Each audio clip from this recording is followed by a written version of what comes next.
नमस्कार। आज हम बात करने वाले हैं कुछ बहुत गहरे सवालों पर।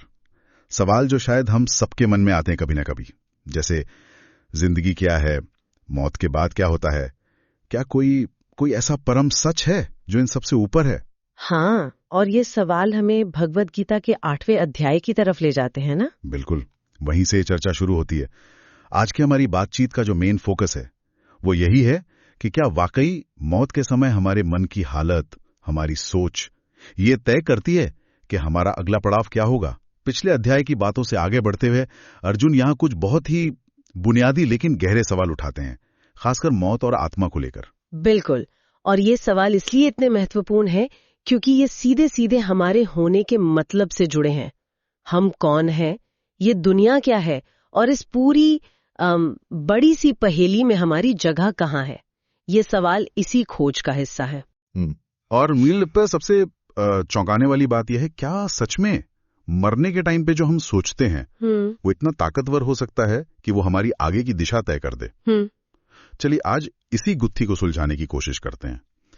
तो अध्याय की शुरुआत में ही अर्जुन कुछ सीधे साधे से दिखने वाले लेकिन बहुत गहरे सवाल पूछते हैं। वो जानना चाहते हैं कि ये ब्रह्म क्या चीज है, मतलब वो परम सत्य जिसके बारे में इतनी बातें होती हैं। फिर अध्यात्म का मतलब क्या है, क्या ये हमारी आत्मा का असली रूप है? अच्छा सवाल है। कर्म क्या है, ये कौन सी ताकत है जो सब कुछ चला रही है? ये दुनिया जिसे अधिभूत कहा गया है, ये क्या है? और ये देवताओं वाला रूप जिसे अधिदैव कहते हैं, वो कौन है? फिर एक सवाल है अधियज्ञ का, यानी यज्ञों का स्वामी कौन है और वो हमारे शरीर में कैसे रहता है? हाँ। और शायद सबसे जरूरी सवाल, मौत के वक्त उस आखिरी घड़ी में ईश्वर को, उस परम शक्ति को कैसे याद रखा जाए? देखिए, ये सवाल एक तरह से पूरी पहेली के अलग अलग टुकड़े हैं। इन्हें समझकर ही हम पूरी तस्वीर देख सकते हैं। ये दुनिया कैसे बनी, हम इसमें क्यों हैं, हमारे काम का क्या मतलब है, और वो कौन सी शक्ति है जो इन सबको संभाले हुए है। अर्जुन के ये सवाल हमें अस्तित्व की बुनियाद तक ले जाते हैं। हाँ, और कमाल की बात यह है कि श्री कृष्ण ने इनके जवाब दिए हैं, बिल्कुल साफ सीधे। जैसे ब्रह्म के बारे में उन्होंने कहा कि ये वो परम शक्ति है, वो सच जो कभी खत्म नहीं होता, बिल्कुल, जो हमेशा था, हमेशा है और हमेशा रहेगा। इसे ही अक्षर यानी अविनाशी कहा गया है। अक्षर मतलब जो कभी नष्ट ना हो, ठीक।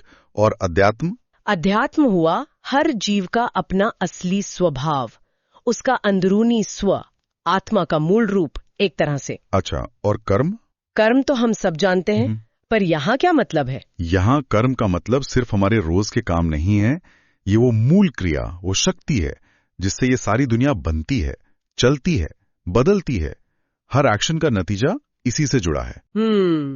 और अधिभूत है ये दुनिया जिसे हम देख छू सकते हैं, हमारा शरीर, पहाड़, नदियां, ये सब। लेकिन ये सब अस्थायी है। नहीं, बदलता रहता है, हमेशा एक जैसा नहीं रहता। ठीक है। और अधिदैव, वो देवताओं वाला रूप? हाँ, अधिदैव है ईश्वर का वो फैला हुआ रूप जो सृष्टि की अलग अलग शक्तियों में नजर आता है, जैसे सूरज, चांद, हवा, देवतागण। ये सृष्टि को चलाने वाली व्यवस्था है, आप कह सकती हैं। अच्छा, और आखिरी था अधियज्ञ, यज्ञों का स्वामी। और ये स्वयं ईश्वर हैं, भगवान, जो हर यज्ञ में, हर अच्छे काम में मौजूद हैं। और सबसे बड़ी बात, वो हर शरीर के अंदर दिल में बैठे हैं, सब देख रहे हैं, साक्षी बनकर। वाह, ये तो बहुत गहरा है। हाँ, और यहाँ सबसे दिलचस्प बात यह है कि ये सब परिभाषाएं अलग अलग नहीं है, ये सब एक दूसरे से जुड़ी हुई हैं। कैसे, जरा समझाइए। देखिए, एक तरफ है वो जो कभी नहीं बदलता, ब्रह्म, और हमारी आत्मा मतलब अध्यात्म। इन दोनों को जोड़ने वाली कड़ी क्या है? वो दिव्य शक्ति अधिदैव और हमारे अंदर बैठा ईश्वर अधियज्ञ। ठीक। ये सब मिलकर ही पूरी तस्वीर बनाते हैं। अच्छा, ये ऐसा है जैसे एक ही धागे में अलग अलग तरह के मोती पिरोए गए हों, सब जुड़े हैं। बिल्कुल सही कहा आपने, बहुत अच्छा समझाया।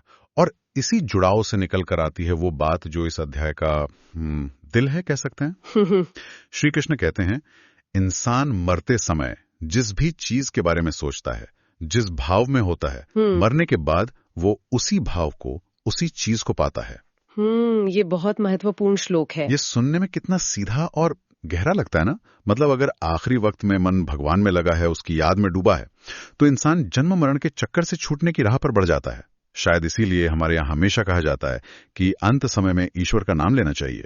पर ये कितना मुश्किल होता होगा उस वक्त। हाँ, ये बहुत जरूरी बात है जो आपने उठाई, और यहाँ समझना होगा कि ये सिर्फ आखिरी पल की सोच नहीं है। अच्छा। हाँ, ऐसा नहीं हो सकता कि कोई पूरी जिंदगी दुनियादारी में लगा रहे और अचानक मरने के वक्त उसे ईश्वर याद आ जाए और सब ठीक हो जाए। नहीं, ये असल में पूरी जिंदगी की कमाई होती है। कमाई मतलब हमने जीवन भर जिस चीज पर ध्यान लगाया है, जिस चीज का अभ्यास किया है, जिस चीज की लगन रखी है, चाहे वो पैसा हो, परिवार हो, गुस्सा हो या फिर ईश्वर हो, अंत समय में वही चीज सबसे ज्यादा हावी रहती है।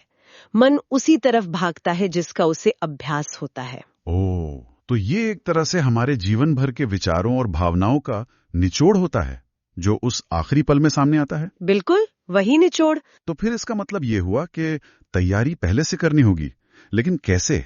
वो कौन से तरीके हैं जिनसे मन को इस तरह साधा जा सके कि उस मुश्किल घड़ी में भी वो सही जगह टिका रहे? श्री कृष्ण इसके लिए कुछ रास्ते बताते हैं जिन्हें हम साधना कह सकते हैं। ये सिर्फ पूजा पाठ नहीं, बल्कि मन को साधने के तरीके हैं। क्या तरीके हैं? पहला है निरंतर योग का अभ्यास, और यहाँ योग का मतलब सिर्फ आसन करना नहीं है। हाँ, योग मतलब जुड़ना। बिल्कुल, मन को ईश्वर से जोड़ना, रोजाना ध्यान लगाना, मन को भटकने से रोकना। ठीक है। दूसरा तरीका है पवित्र ओम का जाप करना। ओम को ब्रह्म का, उस परम शक्ति का प्रतीक माना जाता है। इसका जाप मन को शांत और एकाग्र करने में मदद करता है। ओम का जाप। और तीसरा है अपने मन और बुद्धि को पूरी तरह ईश्वर में लगाना, मतलब अपनी सोच, अपनी समझ, सब कुछ उस परम सत्ता को सौंप देना। हर काम करते हुए उसे याद रखना। मन और बुद्धि दोनों को? हाँ, दोनों को। और चौथा है पूरी भक्ति और समर्पण का भाव रखना, यानी ईश्वर को ही अपना सब कुछ मान लेना, उस पर पूरा भरोसा रखना, बिना किसी शक के, बिना किसी शर्त के। ये सुनने में तो उपाय लग रहे हैं, पर रोजमर्रा की भागदौड़ में इन्हें करना कितना मुश्किल होता होगा। ऑफिस, घर, जिम्मेदारियां, इन सब के बीच लगातार मन को ईश्वर में लगाए रखना, ये तो बहुत बड़ी चुनौती लगती है। बिल्कुल, ये आसान नहीं है। मैं ये नहीं कह रही कि ये चुटकियों में हो जाएगा। ये कोई जादू की छड़ी नहीं है कि घुमाई और मन सद गया। ये रोज का अभ्यास है, धीरे धीरे होने वाला बदलाव है। जैसे कोई एथलीट रोज प्रैक्टिस करके अपने शरीर को मजबूत बनाता है ना, हाँ। वैसे ही इन तरीकों से मन को धीरे धीरे साधा जाता है। रोज थोड़ा थोड़ा अभ्यास करने से मन इतना मजबूत और एकाग्र हो जाता है कि जब वो आखिरी सबसे कठिन समय आता है तो भी वो अपनी दिशा नहीं भटकता। अच्छा। ईश्वर की याद स्वाभाविक रूप से बनी रहती है। ये दिखाता है कि अध्यात्म कोई पार्ट टाइम काम नहीं है, ये पूरे जीवन की साधना है। ये एक मैराथन है, स्प्रिंट नहीं। अवश्य, ये जीवन भर की ट्रेनिंग है आखिरी इम्तिहान के लिए। बहुत अच्छी तरह समझाया आपने। अच्छा, श्री कृष्ण आगे एक और बहुत ही रोचक बात बताते हैं। वो कहते हैं कि मरने के बाद आत्मा की यात्रा के मुख्य रूप से 2 रास्ते होते हैं। ये कौन से रास्ते हैं? हाँ, ये 2 मार्ग बताए गए हैं और इन्हें थोड़ा प्रतीकात्मक रूप से समझना चाहिए। पहला है देवयान मार्ग, इसे प्रकाश का रास्ता भी कहते हैं। कहते हैं ये रास्ता रोशनी, आग और दिन के उजाले से जुड़ा है, और ये उत्तरायण के समय से भी जुड़ा है, मतलब साल के वो 6 महीने जब दिन लंबे होते हैं। मोटे तौर पर जनवरी से जून तक। हाँ, उत्तरायण। माना जाता है कि जो ज्ञानी योगी इस रास्ते से जाते हैं वो ब्रह्मलोक पहुंचते हैं और उन्हें दोबारा इस दुनिया में जन्म नहीं लेना पड़ता। इसे सबसे अच्छा रास्ता माना गया है। ये मुक्ति का मार्ग है एक तरह से। और दूसरा रास्ता कौन सा है? दूसरा है पितृयान मार्ग।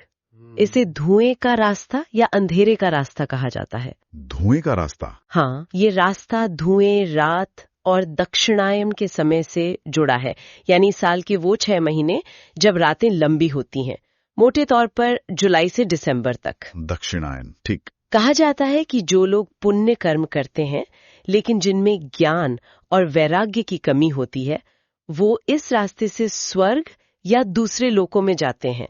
अच्छा, स्वर्ग जाते हैं। हाँ, पर वहां अपने पुण्यों का फल भोगने के बाद जब पुण्य खत्म हो जाते हैं तो उन्हें फिर से इसी धरती पर जन्म लेना पड़ता है। ओह, तो मतलब वापस आना पड़ता है? जी, ये जन्म मृत्यु का चक्र चलता रहता है उनके लिए। ये तो बहुत दिलचस्प है।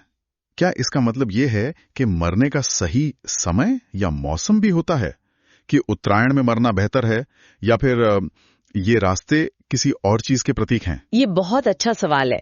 देखिए, ज्यादातर ज्ञानी मानते हैं कि ये रास्ते असल में समय या मौसम से ज्यादा हमारी चेतना की अवस्था के प्रतीक हैं। चेतना की अवस्था मतलब हमारे मन की हालत, हमारी सोच का स्तर, प्रकाश का मार्ग ज्ञान, पवित्रता और ईश्वर के प्रति गहरे लगाव का प्रतीक है।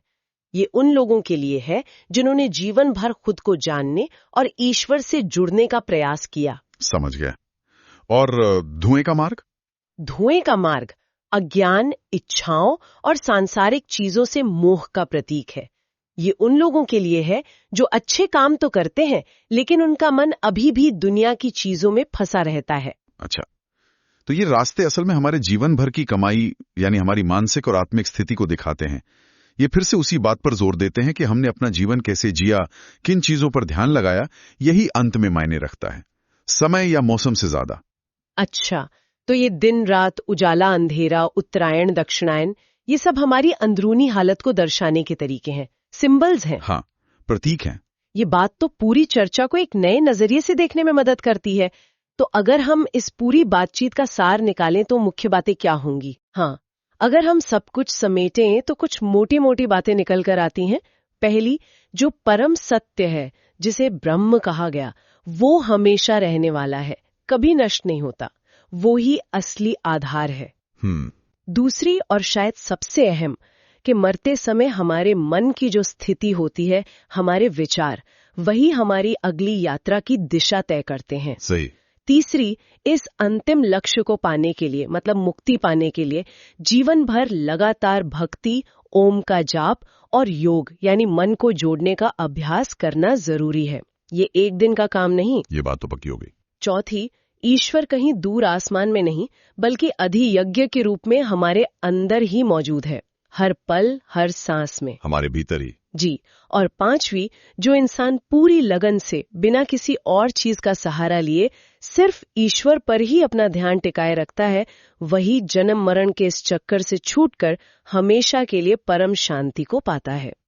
तो संक्षेप में यह अध्याय हमें याद दिलाता है कि मौत अंत नहीं, बल्कि एक पड़ाव है। बिल्कुल। और इस पड़ाव को शांति से पार करने की तैयारी हमें जिंदगी जीते हुए ही करनी है, अपने विचारों, कर्मों और ध्यान को सही दिशा देकर। बिल्कुल। यह अध्याय एक तरह से हमें सही ढंग से जीना सिखाता है, ताकि हमारा अंत भी अच्छा हो। ये बताता है कि हमारा हर पल, हर सोच, हर काम मायने रखता है, क्योंकि वही मिलकर हमारे जीवन का और आखिरकार हमारी मृत्यु के क्षण का सार बनता है। आज की इस बातचीत से मेरे मन में एक ख्याल आ रहा है। बताइए। हम सब अध्यात्म की राह पर चलें या ना चलें, वो एक अलग बात है, लेकिन ये जो सिद्धांत है कि जीवन भर हम जिस चीज पर ध्यान लगाते हैं, वही हमारे मुश्किल पलों में हमारी सोच और हालत को तय करती है, ये तो शायद हमारी रोजमर्रा की जिंदगी पर भी लागू होता है ना? आप बिल्कुल सही दिशा में सोच रहे हैं। ये सिद्धांत सिर्फ मरने के वक्त के लिए नहीं है। हाँ, वही मैं सोच रहा था।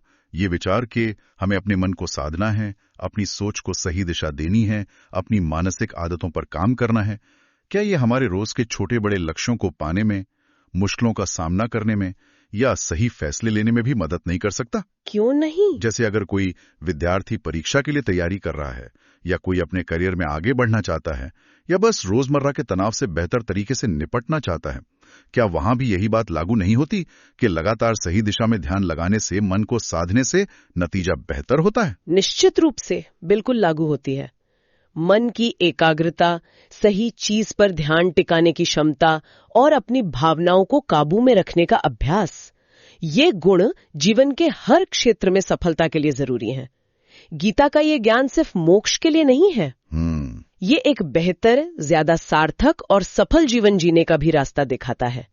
ये सिखाता है कि हम अपने मन के मालिक कैसे बने, बजाय इसके कि मन हमें जहां चाहे भटकाता रहे। तो सोचने वाली बात यह है कि कैसे हम इस सिद्धांत को, अपने ध्यान को, अपनी मानसिक ऊर्जा को सही जगह लगाने के इस अभ्यास को अपनी रोज की जिंदगी का हिस्सा बना सकते हैं। शायद ये सिर्फ आखिरी पल की तैयारी नहीं, बल्कि हर पल को बेहतर बनाने का, हर चुनौती का सामना करने की ताकत पाने का एक तरीका हो सकता है। इस पर जरूर सोचना चाहिए। बिल्कुल, सोचने और अमल करने दोनों की बात है ये।